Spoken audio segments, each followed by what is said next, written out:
types of trains. So there are trains in the national network that come from states like Pennsylvania and Virginia that operate on the Northeast Corridor, and the operation of those trains contribute, the funding in that appropriation contributes to the reinvestment on these assets. So it's not quite a perfect alignment between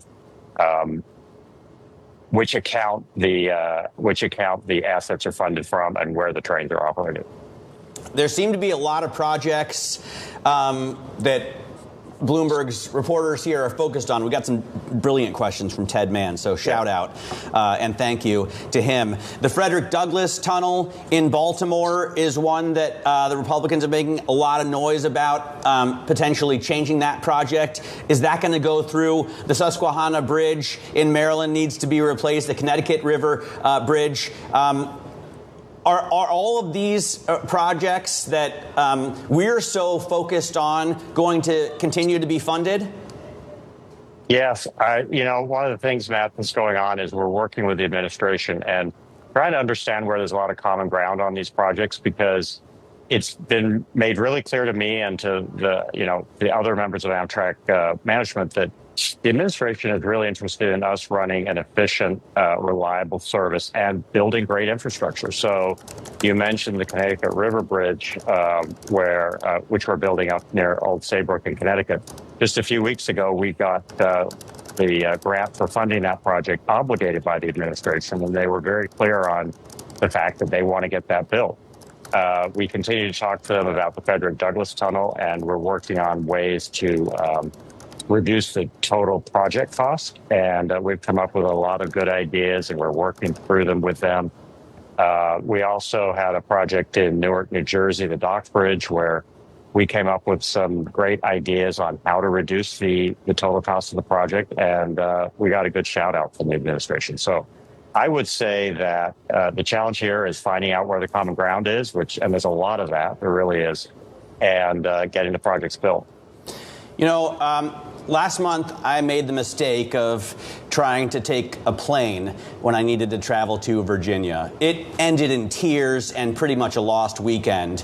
And the next week, I was smart enough to take the train instead. It's a far better way to travel when you don't want to sit in the airport for 9 hours and then find out that your flight is finally canceled.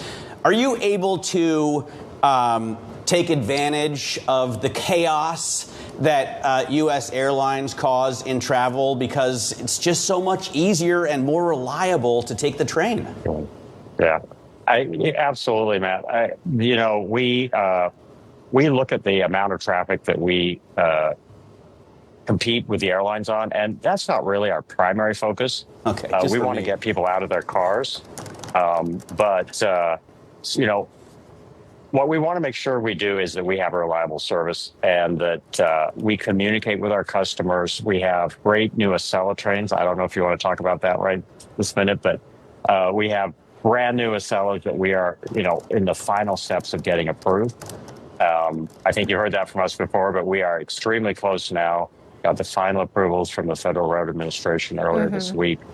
And that's one more step in improving the reliability and the comfort of the product for the end customer. So right. I really see us stepping up our competitiveness with the airlines. Roger, we have less than a minute here, but I want to talk about that a little bit more, because you compare Amtrak to the airlines. For airlines, I mean, you think about a fully booked first class. In many cases, that would subsidize the rest of the plane. Have you considered going ultra high end when it comes to what Amtrak offers on the higher end? Have you considered, modeling luxury train travel in Europe? Mm-hmm. Well, we've looked at it briefly, but really we see that our core mission is to deliver transportation to the American people. We're probably not the best people to be delivering that kind of very bespoke, very sort of limited product. We want to make sure that we focus the benefits of the money that the government invests in us in touching as many potential customers as possible. All right, Roger, really appreciate your time. That is Amtrak President Roger Harris, and this is Open Interest.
Well, today is the annual Russell Reconstitution Day.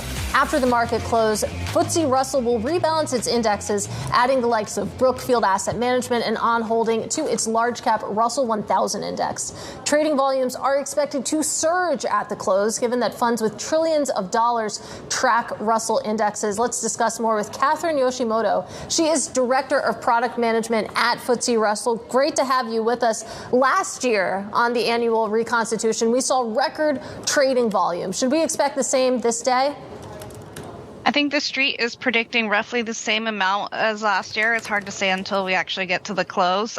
We are keeping a close eye on it, but again, largely expected to be similar to last year. Let's talk a little bit about some of the changes that are being made. You know, I mentioned that you have Brookfield, you have On Holding added to the Russell 1000. And it's interesting. It seems like you have a lot of names that are graduating up from your smaller cap indices to the large cap grouping. Yeah, absolutely. And this is typical of any reconstitution. We see graduations from the Russell 2000 to the Russell 1000 as the companies get bigger, but also companies from the Russell 1000 dropping down. We do have a band in place to make sure we're not, causing unnecessary turnover due to small changes around the break point. Between the Russell 1000 and Russell 2000, the break points held steady, roughly at 4.6 billion compared to last year. It's around the same. What is interesting is we saw the biggest names continue to get bigger. Apple regained its number one position as the largest company as of this year's rank day, which was April 30. But we did also see smaller companies entering the index toward the bottom of the Russell 2000. So there is a interesting divergence of company sizes, but this is actually fairly normal in terms of our Russell reconstitution and why we regularly reconstitute the indexes. I'm curious what you do from like an investor relations perspective to minimize the volatility of these reconstitutions and rebalancings, because it does seem like we've seen less and less volatile moves, and now I know you're moving to semi-annual rebalancing in 2026. That's correct. So since 1989, we've had an annual reconstitution. Originally, Russell indexes were reconstituted quarterly, then semi-annually, and then this will be our 37th annual reconstitution. That's because investors, index users largely want less turnover. They don't want to see as much change in the benchmarks. Now, I think what is behind, some of the feedback to go to a semi-annual reconstitution from next year, we're going back to twice a year. Adding a November reconstitution is some of these changes that are happening, but also the growing trade volumes at the close of Russell Recon. You alluded to record flows last year, volumes. We did hit a record last year, $220 billion, and the trade at the close of reconstitution has been above $100 billion for the last 5 years. So, that was one of the primary reasons, actually, from a risk mitigation standpoint, right. to have a second reconstitution. But we are largely known as a well-telegraphed, transparent index provider in terms of the Russell U.S. indexes. The rules are transparent. We, our rank day was April 30th. We made our preliminary announcements on May 23rd. And so that gives you a long lead time for the markets to prepare for the event that's happening today, June 27th at the close. So about a month, right? All right, so Catherine. That gives stability. Got to leave it there. Really appreciate your time. That is Catherine Yoshimoto of FTSE Russell. And tune into ETF IQ on Mondays at 12 p.m. New York time. And just as importantly, you can read all about the ETF industry in my weekly newsletter. That is Bloomberg.com/ETF IQ newsletter, Matt Miller. What a fun hour. Yeah, that was fun. Yeah, I hope we get Roger Harris back again, because I didn't realize how interested I was personally in Amtrak. That is the best kind of interview to do. And I feel like the whole newsroom kind of chimed in as well. Yeah. Everybody cares about taking the train. Coming up in the next hour, everybody cares about Kate Moore. We have her on as well, Citi Wealth Chief Investment Officer, why she thinks markets are not priced for a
We are 30 minutes into the trading day and just barreled straight through the intraday all-time record high on the S&P 500. Welcome to Bloomberg Open Interest. I'm Matt Miller. And I'm Sonali Basak. We've been waiting for that record high, haven't we? And it looks broad-based. We have a very calm set of trades in the market, broad-based rally, and of course, a lot of news from the administration that includes trade progress. The U.S. and China agree to a framework. Treasury Secretary Scott Bessent says the administration's trade push could wrap by Labor Day.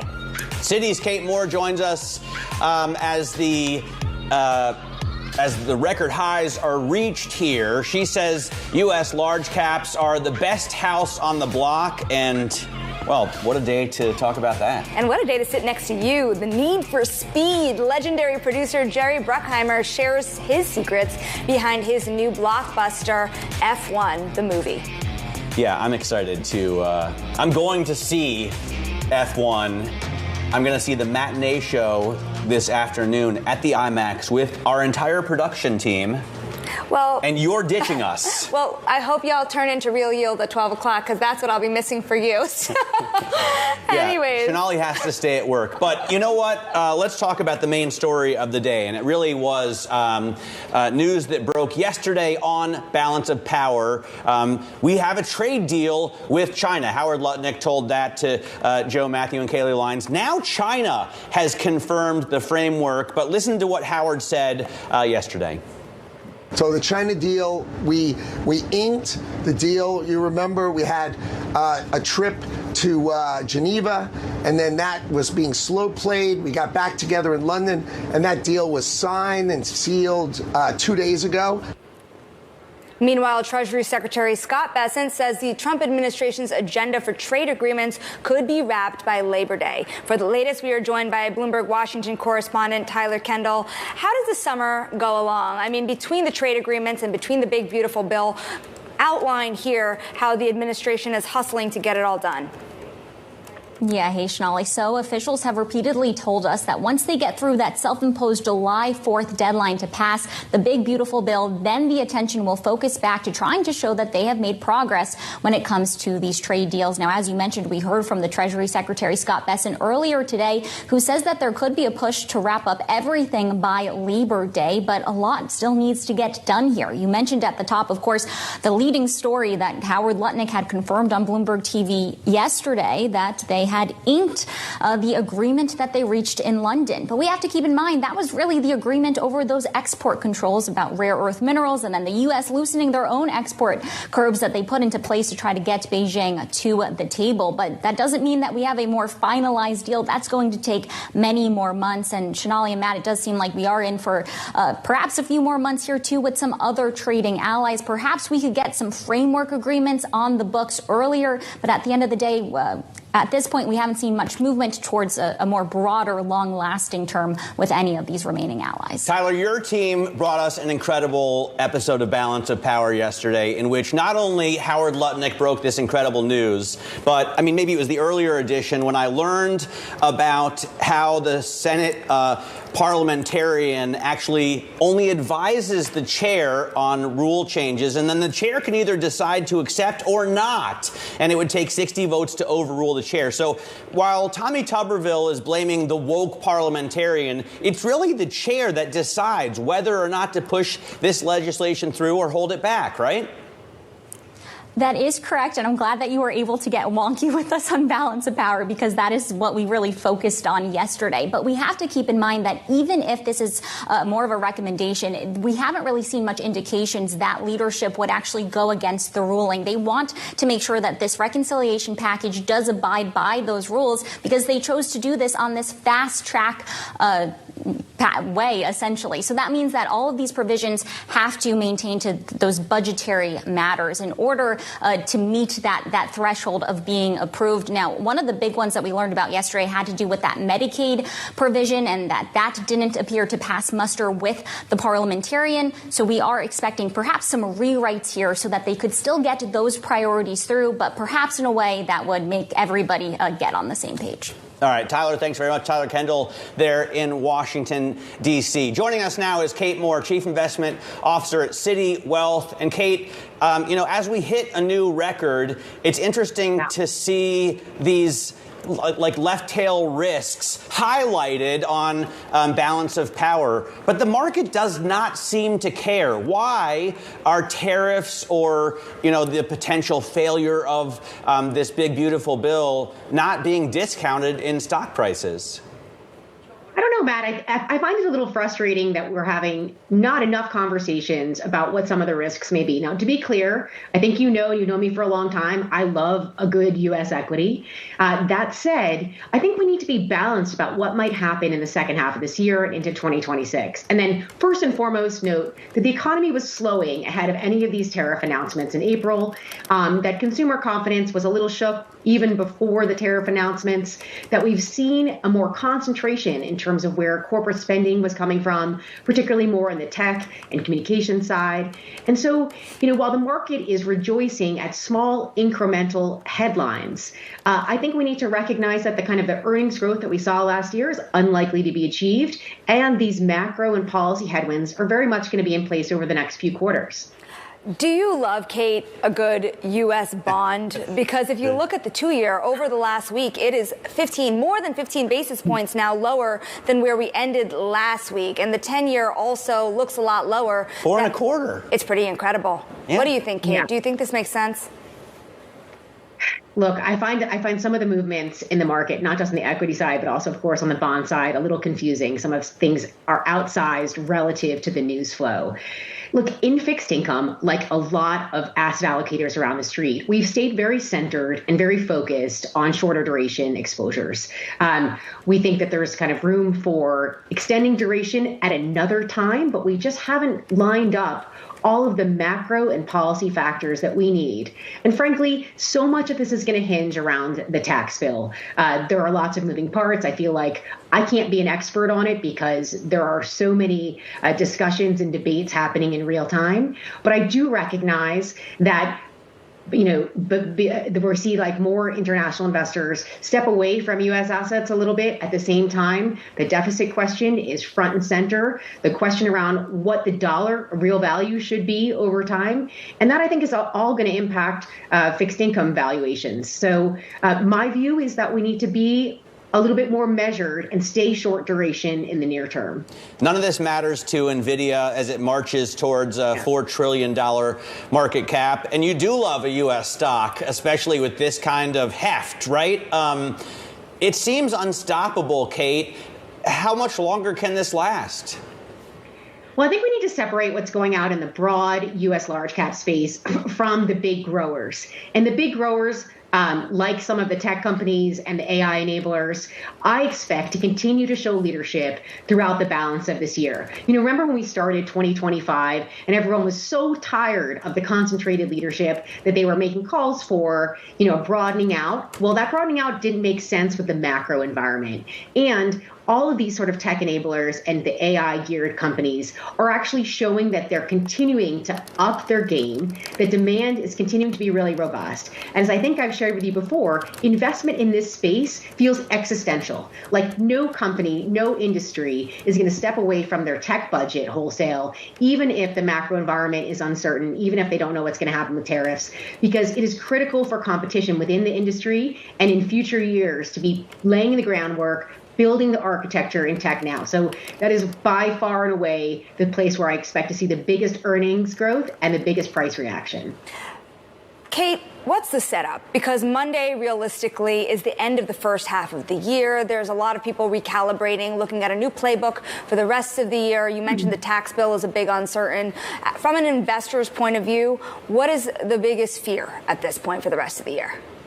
My biggest fear, frankly, is that some of the weaker confidence that we saw from corporates ends up trickling through to non-tech spending, and that has an impact. I'm also watching really closely the evolution in the labor market. So far, the labor market has been relatively firm, sure, softer than it was perhaps a year ago, but still relatively firm. And companies have been reluctant to make any significant changes to their labor force because they don't know if they are going to have to, cut costs as a result of, higher tariffs, or if they're going to be doing more measures to protect their margins. So we've had a little bit of a paralysis. It hasn't played through that so far, but I do worry that the longer the uncertainty lasts and the longer the confidence stays a little bit weaker, that it will have impacts on some parts of corporate spending, again, ex-tech.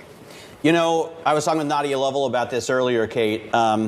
There's a lot of talk about a shadow Fed. Certainly, I think Paul Tudor Jones was on with us saying, the next Fed chair Trump picks is going to be 100% a yes man, or woman, but most likely man. Is that as much of a concern to the equity market as it would be to the bond market? Because surely if Powell just capitulated and said, fine, I'll cut rates 200 basis points because the president told me to, the bond market wouldn't see that in a positive light. Does the equity market care? I think the equity market will care, Matt, and it does have a significant impact, frankly, on small and mid-sized companies, what happens in the rate side.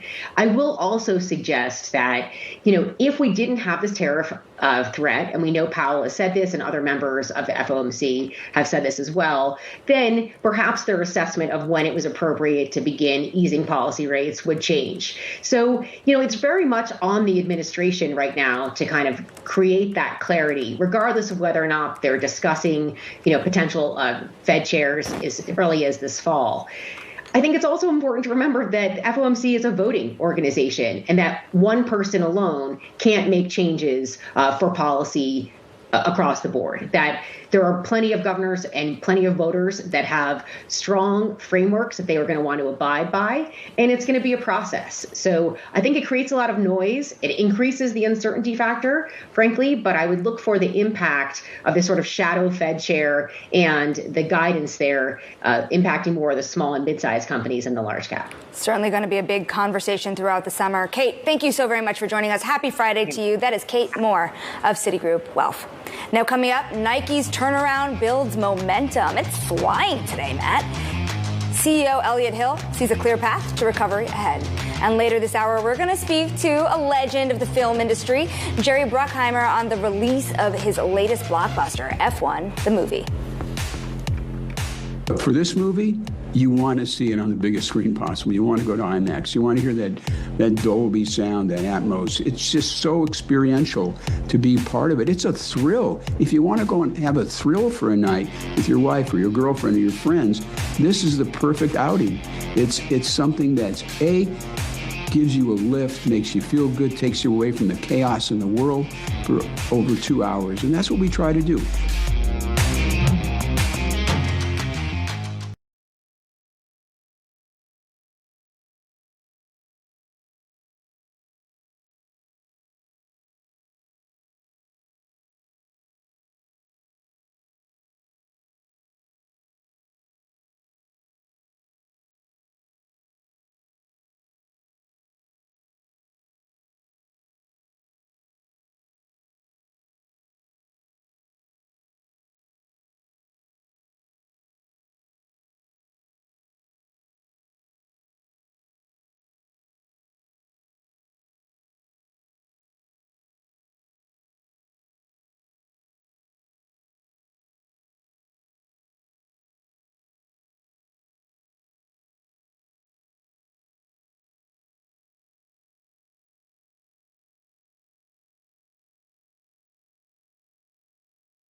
Let's get now to high interest. Look at what's making headlines around the world. Iran denies nuclear talks with the U.S. will resume next week. During his news conference from the NATO summit earlier this week, we brought it to you, President Trump said there would be negotiations, but Iran's foreign minister told state television that speculation about new discussions should not be taken seriously.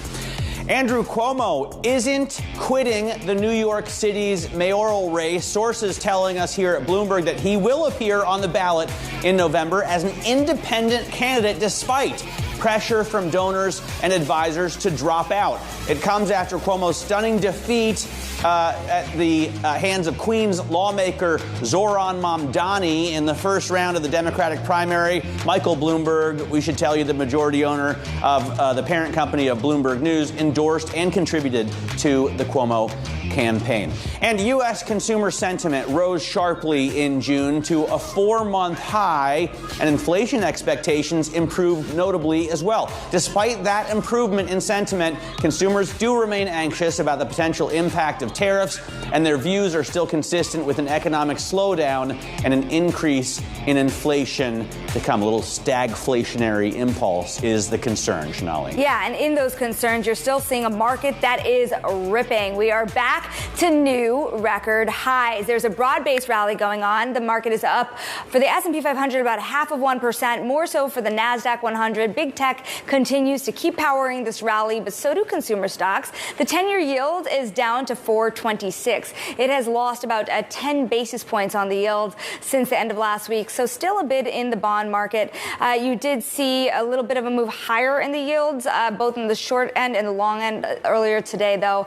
We're going to move back, talk about single stocks moving this hour. We're going to bring in Bloomberg cross-asset reporter Isabel Lee, and one of the things powering the market today is Nike. Definitely, you see shares higher by around 13%. That's the biggest intraday jump since 2022. So that comes after the company said its year-long slump is starting to ease. So the upbeat earnings calls Thursday night really rekindled enthusiasm about the company's turnaround plan, led under its CEO Elliott Hale, who, by the way, came out of retirement last October, to really just reverse the missteps of recent years. So Nike expects sales to fall by mid-single digit in the current quarter. That's smaller than expected. Nike didn't issue a guidance for the full fiscal year. Really, again, no surprise because of tariffs and uncertainty. The stock has lost a third of its value in the past 12 months. So this is really a welcome cheer for investors. By the way, Amazon already worth more than $2 trillion. We're just, the number of stocks that are multiple trillions of dollars just continues to grow. And now they've got an upgrade. Is this where you're going to tell us about BNP Paribas? Yes, they got an upgrade to outperform. BNP Paribas said the company is most likely to meet or beat consensus profit expectations through 2023 when it comes to hyperscalers, that and Microsoft. But we're talking about Amazon. So Amazon is higher by 3%, almost 4% actually, and they're really leading the gains in a magnificent 7%. In contrast, we have Alphabet, which is downgraded to neutral. So in general, BNP Paribas saying that capex for the big four hyperscalers are reaching record highs, and depreciation to sales ratio are rising by 2030 from 6 to 18%. But still, it's really good news for Amazon. They've really just been getting one good news after the other. But my friends are focused on the wedding this weekend. But that's another topic. True. In Venice, the Bezos-Sanchez wedding. I believe Tom Keane and Francine Lacroix are flying out this afternoon. Very cool. Yeah, staying at the Gritty Palace there. But back to Amazon for just a second. It's actually now positive on the year, so that's another fun little fact with the rise. You're also looking at Estee Lauder. Estee Lauder, the stock is rising after HSBC recommended it to buy. So they also increased its price target to $99 from $80. So the stock is up around 3% right now. So HSBC said it sees the cosmetic company at the end of a downgrade cycle. So this comes as hopes of stabilization in China, weakness in U.S. dollar, and really just American resilience coming. We have Evercore upgrading the price target for Estee Lauder. And HSBC also sees the company doubling its earnings between June 2025 to 2027. A lot of my female relatives use Estee Lauder, actually, so I've known it since I was a little girl. Yeah, well, it's a very popular, it's got to be the most popular makeup brand. And by the way, did you know Estee Lauder is not like some French person that was friends with Coco Chanel? No. Estee Lauder was founded in Queens. I should know that. That's a fun fact. Thank you. My father made makeup for a living, so I know way too much about Estee Lauder, but I did not know the history. Isabel, thank you. That is Isabel Lee of Bloomberg News. Thank you very much for joining us. Also, wanted to point out, I'm crazy about the chart that Terrell Holt, our producer, has been sharing. This is NVIDIA's historic rise, this idea that they're really only dollars away per share from that $163.94 mark to hit what you've been talking about, the $4 trillion mark. This would make it almost the size of the GDP of Japan, right? This is bigger than most countries. Yeah, it is obviously gigantic. I remember still the day when Ed Ludlow watched Apple climb above $3 trillion on Bloomberg Tech and announced, Apple has become the first company to cross the $3 trillion mark. And it's something I'll never forget. It's like, landing on the moon and Kennedy. And so when this happens, I hope it's in our show, Sonali. I hope it's in our show, too. We're pretty close. We're only about less than $7 away, I think. We were here for the record on the S&P 500. We were. Just marching straight through. Yesterday, we were bouncing up against that level. Like, the intraday level is 61.47, and we got to 61.45 and change and came back down. The closing level was 61.44. We pulled back under that for the close at 61.41. So I was a little skeptical that this would happen today so easily, but right at the open, straight through it. Better than watching the Knicks. Matt, thank you very much. The drama is so real. And as a programming reminder, as stocks hit records, you can watch Bullish on Bloomberg.com and Bloomberg Television. New episodes come out Tuesdays at 6 p.m. New York time on Bloomberg Television and 8 p.m. on Bloomberg Originals. We're going to bring you a sneak peek later this hour. Turns out the name was perfect. Perfect timing. This is Open Interest.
Breaking news here. The Supreme Court is allowing President Trump to take steps towards restricting automatic birthright citizenship. The justices at the Supreme Court held out the possibility that lower courts may again thwart him in that fight, but they are kicking the case back down to lower courts to let the judges revisit whether to again block the rules in challenges pressed by a group of states. Bloomberg Washington correspondent Tyler Kendall is standing by. So, Tyler, this is probably the major case that everyone has been watching for, this and immigration, obviously. And in both cases, it looks like the Trump administration takes partial victories, at least. Yeah, a partial victory, and we can give some context to how we got to this point today, which is that President Trump, on his first day in office, signed an executive order limiting birthright citizenship, and that order was put on hold by judges who viewed it as unconstitutional, and that extended to essentially halting that executive order nationwide. Now, the administration had argued that their order complied with the 14th Amendment's citizenship clause, but we should say that this case doesn't really have to do with those merits. Instead, this case really has to do with the ability for a judge to block a law or an executive order going into effect universally. They're known as universal injunctions. They viewed that they would likely exceed the equitable authority that Congress has granted them. Tyler Kendall in Washington, we thank you very much for coming to us with the breaking news. Stick with us. More markets ahead. This is Bloomberg.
F1, the movie, races into theaters today, backed by a star-studded cast, including Brad Pitt, Damson Idris, Carrie Condon, produced by 7-time Academy Award winner Jerry Bruckheimer. It is looking to give the summer box office season a speedy start. Joined by my Hot Pursuit co-host, Hannah Elliott, we sat down with Bruckheimer ahead of its release.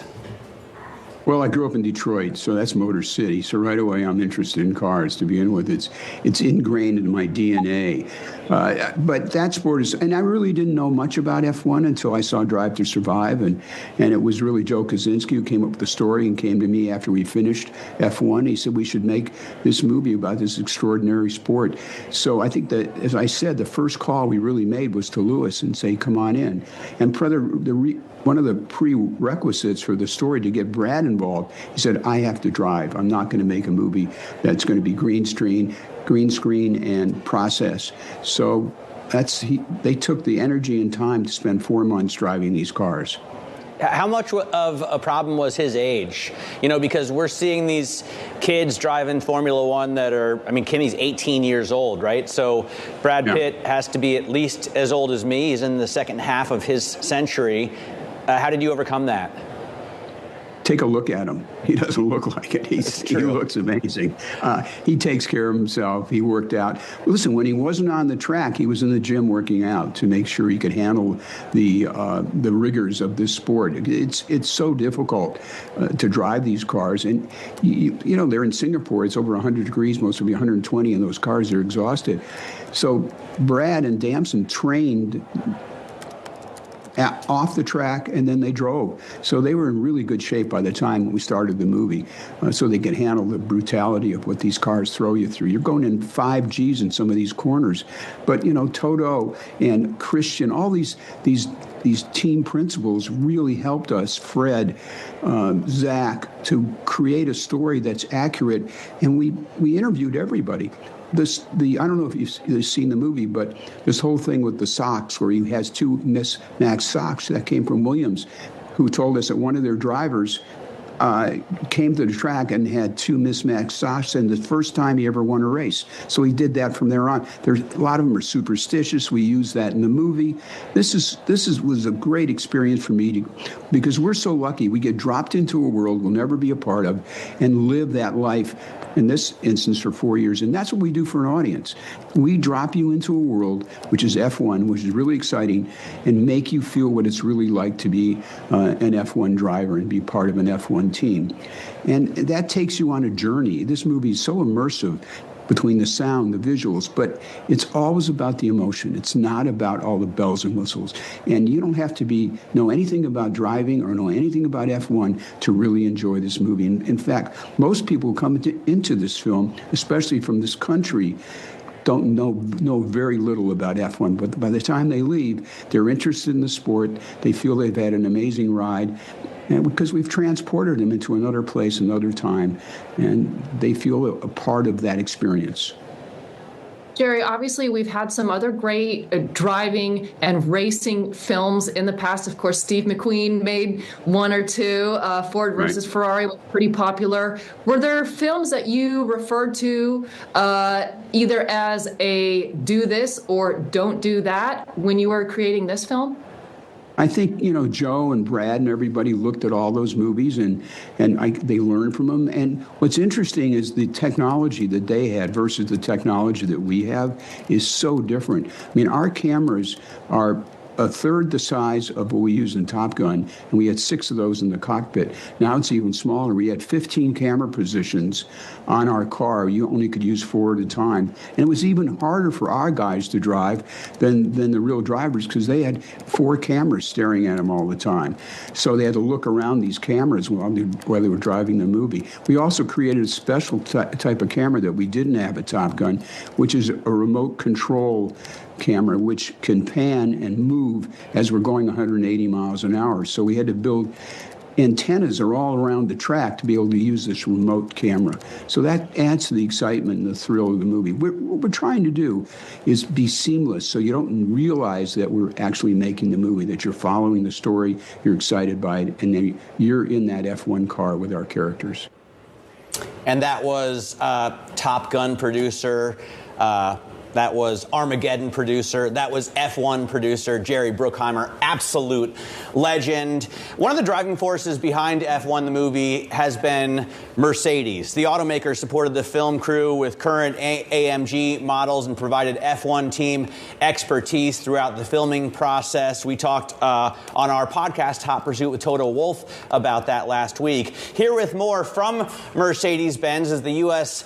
Chief Marketing Officer, Melody Lee. Melody, great to have you on the program. Thanks for joining us. I see you're standing in front of a limited edition Apex GP AMG GT63. What does this movie mean to you? What does this movie mean for Mercedes? Look at the sport of F1. It has just exploded in popularity over the last few years. Viewership is up 50 million since 2021. It's a $3.5 billion business today. That's up 91% in the last 8 years. That just means with this surging fandom of this sport, Mercedes has an opportunity to capture that excitement and bring it back to this brand and bring it back to the heritage of Mercedes-Benz, which has been in motorsport for 130 years of its 140 years of existence. Melody, you think about Drive to Survive and the audiences that it brought into F1. What do you think that the movie can do and therefore also bring greater audiences and interest to Mercedes? Having seen the movie just 2 days ago on Wednesday, I'll try not to give out any spoilers, but it truly is an exciting movie for the summer. But it's even more exciting because I truly do believe it's going to expand the audience and the worldwide fandom of the sport. One of the things that the movie does extremely well is it brings people into a sport that they may not even fully understand. Even as someone who's somewhat immersed to the sport, I learned a lot about the intricacies and the excitement that really goes on behind the scenes. So I truly believe this is going to even accelerate further the growth of the sport and the audience that is coming to it. It's interesting that Mercedes has played such a huge role in Formula One. We talked, as I said, with Toto Wolff about advising on this movie, about Lewis, who obviously now races for Ferrari, but spent such a long time winning championships for Mercedes. Do you still think it's win on Sunday, sell on Monday? Does that kind of thing still exist, Melody?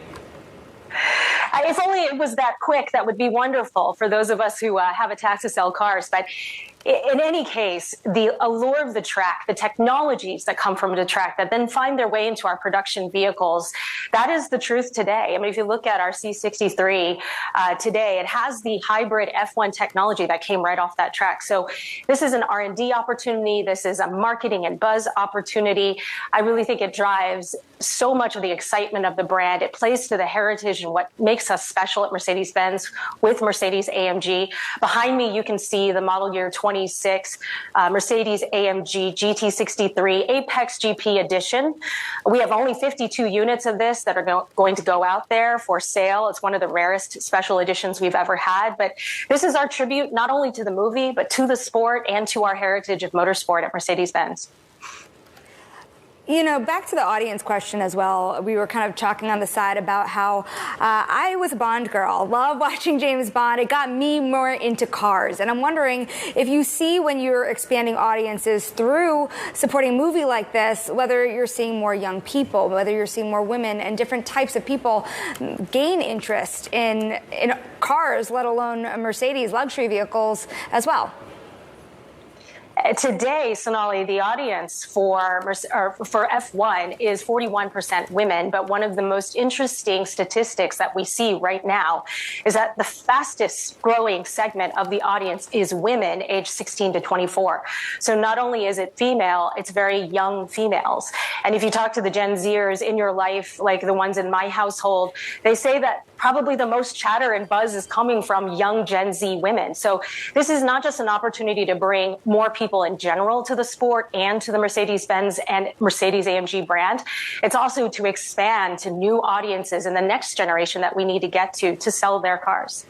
Melody, thanks very much. Great having you on the program. Hope to get you here in the studio soon. Melody Lee there of Mercedes-Benz USA. Now, my Hot Pursuit podcast co-host, Hannah Elliott, who also happens to know a lot more about F1 than I do, joins us now. Hannah, great to have you on the program. I want to ask what you think about this movie. You and I have done a lot of reporting around it, but I haven't seen it, and you have. Matt, the headline is, I loved it, and I think you will too. And I was very relieved as a F1 fan and reporter to like it. I think this film captured racing in a way that we have not seen before by far. And for people who aren't as involved in F1, I predict you will come out of the film wanting to be involved in Formula One. It was really, really good. What do you think about we went to Le Mans together last week, the 24-hour race, and we've been getting deeper and deeper into the World Endurance Championship, and they kind of want to take some of that magic that has made F1 so popular and build on it. What do you think about the growth of motorsport globally, I guess? Well, we are at I'm not going to say the apex yet, and that is a reference to the film because the team is called Apex GP, but we're really on an upswing. What I loved about F1 the movie is it talks about the present and future of the sport. I feel like other racing movies we've seen lately sort of talk about things that have happened in the past, and they do seem a little bit irrelevant or out of date. F1 the movie talks about like now and the future, and it feels really relevant. It reflects a growing diversity of people involved in the sport, young people, older people, all different kinds of people. And I think that actually represents where we are with motorsport. To answer your question, we are at a very exciting time. It's exploding. And if you talk to executives like we did at Le Mans, if you talk to fans, if you talk to marketers like you just spoke with Melody Lee at Mercedes, everyone's excited. Everyone is finally getting what the sport is and actually what it can be, which is really exciting and huge. And it seems a great way to sell cars as well. Hannah, thanks so much for joining us. Bloomberg Pursuit's Hannah Elliott. Be sure to tune in to our weekly podcast. It is called Hot Pursuit. And this week, we will give you the rest of that Bruckheimer interview. Plus, we spoke with Tony Roma, who made the Cadillac CT5V Blackwing and is now in charge of Corvette. So kind of a big deal. I'm looking forward to the readout, looking forward to the movie myself. But before all of that fun starts on a Friday, there is some breaking news. The EU and the United States are confident that they'll reach a tariff deal by the July deadline. Really interesting. You have both sides saying that they believe they could reach that trade agreement before July 9th. Some more breaking news as well. The Supreme Court is upholding the FCC's $8.6 billion telecom subsidy fund. Remember, this is the annual slate of subsidies that helps cover the cost of telecom services for low-income people, rural residents, schools, libraries. We're now going to bring in Bloomberg Washington correspondent Tyler Kendall to really talk more about what's going on. I will also point out, yes, of course, stocks are moving on the heels of that latest Supreme Court news. But let's start with trade, because this is another win, isn't it, for the administration? Yeah, definitely, Shonali. And it was interesting. Our Bloomberg News reporting indicates that the EU Commission President Ursula von der Leyen told a closed-door leaders from the European Union that she is confident that they can get a trade deal done. We have to keep in mind the backdrop here that there's a little bit more fire under the EU, considering they could face up to a 50% tariff if a deal is not reached by July 9th. Commerce Secretary Howard Lutnick yesterday told us on Bloomberg TV that he was sort of striking a different tone when it came to the European Union. He also echoed that he was optimistic and that if the EU was one of the last to get a trade deal, that's not because of differences between the negotiators. It's because this is going to be a very complex deal going forward, and that's going to take time to iron out. As you well know, this is going to be a 27-member nation bloc negotiating with the United States, and that means that there's a lot of differences that they have to overcome when it does come to this. So we're watching to see if there is going to be some sort of stronger framework, firmer framework that we are able to see. But we do know that going into this, the EU had said that they were preparing retaliatory tariffs if they weren't able to make a deal, and perhaps that is helping to spur the negotiations forward. All right, Tyler, thanks very much for joining us. Tyler Kendall there in Washington. I do actually want to follow on the FCC telecom subsidy fund as well, upheld by the Supreme Court, and we're getting a number of rulings, obviously, out by from the Supreme Court today. What can you tell us about that?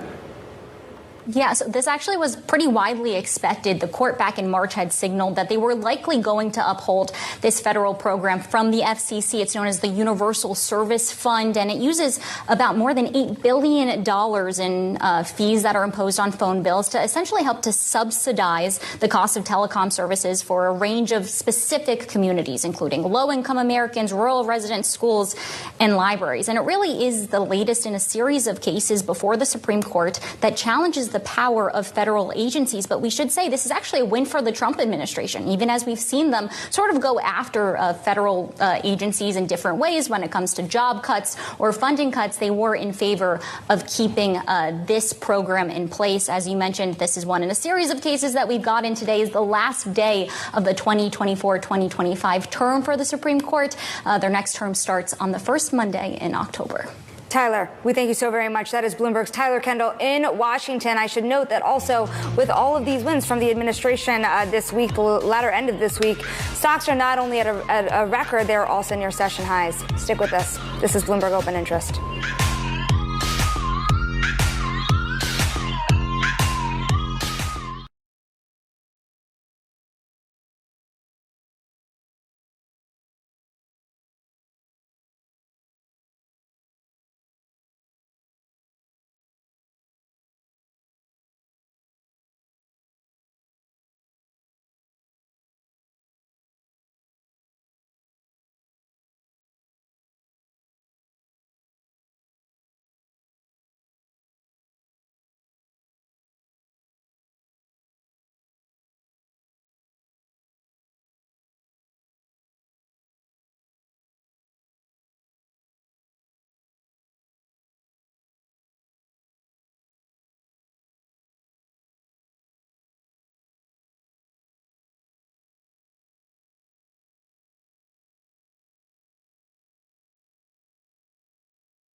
Time for this Friday's Wall Street Week preview. Today we're going to look at the price of citizenship. Yesterday, Howard Lutnick told Balance of Power that the U.S. has 75,000 interested applicants for so-called golden visas, which cost $5 million apiece. That means the U.S. could raise $375 billion of revenue with the program. David Weston has a look. Kristen Surek is an assistant professor at the London School of Economics, where she has studied what is known as investment immigration. The revived push in the U.S. parallels other countries experimenting with golden visas and passports. They're actually much more common than most people think. So if we're thinking about the golden passport program, so citizenship, there's over 20 countries with legal provisions that enable this, and there's about a dozen that regularly approve people through their programs. For thinking about the residents, the golden visa programs, they're all over the place. You can find them in just about 60 countries, 5 territories, even in places like the U.S. and half of the EU member states. The programs vary according to how much money is required, whether it's an investment in the country and what kind of investment, or just a fee paid to the government. And, by the way, whether the immigrant only gets to reside in the country or actually becomes a citizen. Golden passports are sometimes also known as citizenship by investment. So these are programs where you donate to a government or invest in a country, and in pretty short order, and sometimes without even ever going to the country, you become a citizen.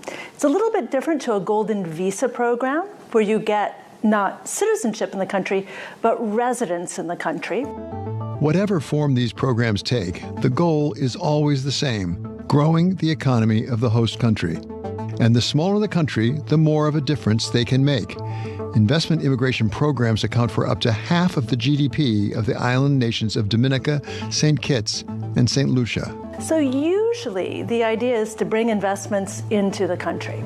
Now, if we're talking about very, very small states, and usually they're the ones who are doing the citizenship programs, the amount of money that a government can bring in through these programs can be absolutely enormous. So some countries see well over 30% of GDP coming in through these programs. Now, if you're thinking about the golden visa programs where you're just getting residence, we're often talking about much bigger economies. In terms of what countries get out of it, we'll be more targeted if we're looking at those investments. But that's where the math doesn't always add up. One immigrant's investing can be one local citizen's crowding out, as in real estate. Take Spain, for example. We've seen Spain shut its program down, Ireland shut its program down, the UK shut its program down. And if you're only approving a couple hundred, people per year, a couple hundred applications per year, is it really worth it to keep on the books, given the potential risks involved? And that was our own David Weston on golden visas. And you can catch Wall Street Week every Friday at 6 p.m. New York time. Don't miss it. This is Bloomberg.